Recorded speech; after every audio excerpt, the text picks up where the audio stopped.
안녕하세요. 새벽의 축구 전문가 페노입니다. 오늘은 리그 재개를 앞두고 있는 라리가에서 2위를 달리고 있는 레알 마드리드가 이번 시즌 어떤 전술 포인트를 가지고 있는지 살펴보려고 하는데요. 이번 시즌을 시작할 때 레알 마드리드의 가장 큰 고민은 모드리치의 몸 상태였습니다. 지난 시즌부터 모드리치는 전성기의 몸 상태에서 확실히 내려왔다는 평가를 받고 있었고, 모드리치의 하락세로 인해서 몇 시즌 동안 유럽 무대에서 최고의 활약을 보여줬던 크로스, 카세미루, 모드리치로 이어지는 레알 마드리드의 중앙 미드필더 라인이 조금씩 위력을 잃어가고 있었는데요. 기록적인 측면에서 봐도 모드리치의 하락세는 뚜렷하게 나타나고 있습니다. 특히 신체적인 능력이 떨어지면서 볼을 경합하거나 수비적인 장면에서 좋지 못한 활약을 보여줄 때가 많은데요. 볼경합 상황에서 승리하는 횟수가 조금씩 떨어지고 있고, 인터셉트 같은 수비적인 수치도 조금씩 떨어지고 있는 상황입니다. 그리고 모드리치의 부진한 활약으로 나타나는 현상은 레알 마드리드의 중원 장악력에 문제가 생겼다는 것입니다. 기본적으로 크로스, 카세미르, 모드리치 라인에서 모드리치는 공격과 중원을 활발하게 오가면서 공수양면으로 팀의 활기를 불어넣었는데요. 먼저 수비적인 역할을 살펴보면 모드리치는 훌륭한 기동력을 바탕으로 중원 싸움에 도움을 줬습니다.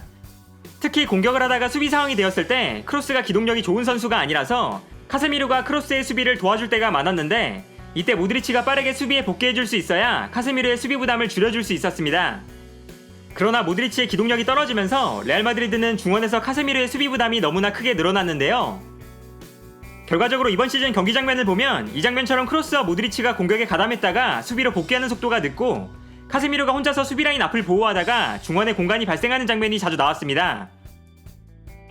특히 모드리치가 크로스보다 공격적으로 올라가는 경우가 많기 때문에 상대가 공격을 전개할 때 모드리치가 있어야 하는 공간에 모드리치가 없는 상황이 많았는데요. 그리고 모드리치는 레알 마드리드의 중원에서 공격적으로도 중요한 역할을 맡고 있었습니다. 크로스나 카세미루가 볼을 가지고 전진하는 데 장점을 가지고 있는 선수들이 아니기 때문에 훌륭한 탈압박과 기동력을 갖춘 모드리치가 중원에서 볼을 받은 이후에 전방으로 볼을 전달해줬던 것인데요. 그러나 모드리치가 좋지 않은 활약을 보여주기 시작하면서 레알 마드리드는 중원에서 볼을 전진시켜주는 것에 어려움을 겪기 시작했습니다. 실제로 기록을 보면 모드리치의 드리블 성공률이 시즌이 지날수록 확연하게 떨어지고 있는 것을 볼 수 있고, 이것은 레알 마드리드가 공격을 전개하는 데 있어서 분명히 좋지 않은 부분이었는데요. 결과적으로 모드리치의 부진이 중원에서 공수양면으로 문제점을 만들어냈고, 그것이 불안한 경기력으로 이어지면서 지단 감독은 모드리치와 발베르데를 번갈아가면서 출장시키기 시작합니다. 그리고 기본적으로 발베르데는 수준 높은 기동력을 바탕으로 공격과 수비를 활발하게 오가면서 중원 싸움에 기여해주기도 하고, 드리블 능력 또한 준수하기 때문에 드리블을 통해서 볼을 전진시키는 역할도 훌륭하게 소화했는데요. 발베르데가 모드리치의 부족한 기동력을 완벽하게 대체해주면서 레알 마드리드의 중원이 다시 공수양면으로 좋은 모습을 보여주기 시작했습니다. 또한 발베르데가 있기 때문에 모드리치의 체력을 관리해주면서 경기에 내보낼 수 있었고, 모드리치가 체력적으로 좋은 상태를 유지하면서 모드리치도 고정적인 주전 멤버로 뛸 때보다 좋은 활약을 보여줄 수 있었습니다. 다만 발베르데가 좋은 활약을 보여주고 있음에도 불구하고 포그바나 판더베이크, 하베르치와 같은 미드필더들의 영입설이 계속해서 등장하는 이유는 호날두가 팀을 떠난 이후로 레알 마드리드가 계속해서 득점력에 대한 부족함을 느끼고 있기 때문인데요. 그리고 이러한 문제는 아자르의 플레이와 아주 큰 관계가 있습니다. 먼저 호날두가 있었을 때는 벤제마가 수비수를 끌고 움직이면 호날두가 벤제마가 만들어준 공간으로 뛰어들어가는 것이 레알 마드리드의 가장 중요한 공격 패턴이었습니다. 특히 벤제마의 뛰어난 연계 플레이를 활용해서 호날두가 벤제마에게 볼을 주고 뛰어들어가면 벤제마가 호날두에게 좋은 패스를 보내주는 것이 레알 마드리드의 전형적인 공격 패턴이었는데요. 따라서 경기 장면을 보면 벤제마가 폭넓게 움직이면서 수비의 공간을 만들어냈을 때 호날두가 공간으로 침투해 들어가고 벤제마가 호날두에게 좋은 패스를 보내주는 장면이 자주 나왔습니다. 그러나 아자르는 드리블이나 창의적인 플레이를 통해서 상대 수비를 흔들어 놓고 찬스를 만들어주는 데는 아주 큰 장점이 있는 선수지만, 호날두처럼 벤제마가 공간을 만들어줬을 때 침투해서 득점을 만들어내는 데 장점이 있는 선수는 아닙니다. 아자르와 호날두의 활동 반경을 비교해보면 이러한 차이를 알 수 있는데요. 레알 마드리드 시절 호날두의 활동 반경을 보면 호날두는 왼쪽 측면 공격수로 출전하지만 페널티 에어리어 안으로 침투하는 움직임을 가져가기 때문에 호날두의 활동 반경이 측면 그리고 페널티 에어리어 안에 모두 형성되어 있는 것을 볼 수 있습니다. 그러나 아자르의 이번 시즌 활동 반경을 보면 아자르는 페널티 에어리어 안에서 플레이하는 상황이 적다는 것을 알 수 있고, 첼시 시절 아자르의 활동 반경을 봐도 아자르는 페널티 에어리어 안으로 침투하기보다 페널티 에어리어 밖에서 측면과 중앙을 활발하게 오가는 동선이 많았다는 것을 볼 수 있습니다. 아자르의 장점은 이렇게 측면과 중앙을 오가면서 상대 수비를 혼란스럽게 만들고 침투에 들어가는 선수에게 찬스를 만들어주는 것인데요. 이처럼 직접 득점을 기록하는 호날두, 동료 선수들에게 찬스를 만들어주는 아자르, 이 두 선수의 활동 반경과 플레이 스타일은 크게 다르다는 것을 알 수 있습니다.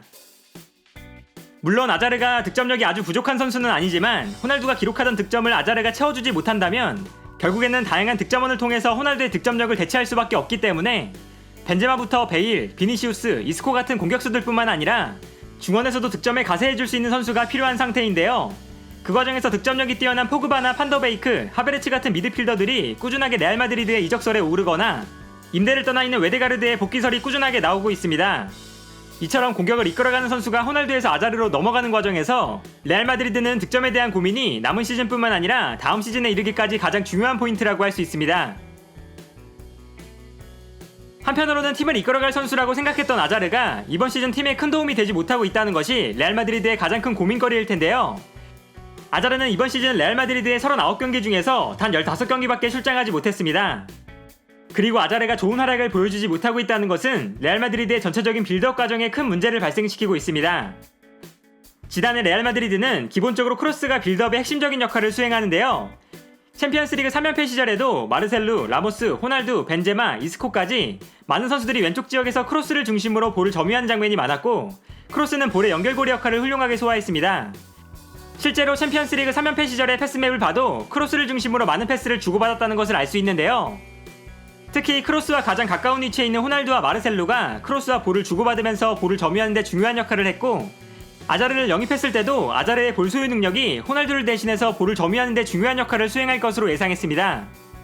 따라서 챔피언스리그 3연패 시절의 경기를 보면 왼쪽에서 호날두, 마르셀루, 크로스 3명의 선수가 삼각형을 형성하는 것을 자주 볼 수 있었고 여기서 볼을 주고받다가 상대가 왼쪽으로 쏠리면 크로스가 자신의 킥력을 활용해서 반대편 측면으로 볼을 전환시켜주는 것이 레알 마드리드의 전형적인 빌드업 패턴이었습니다.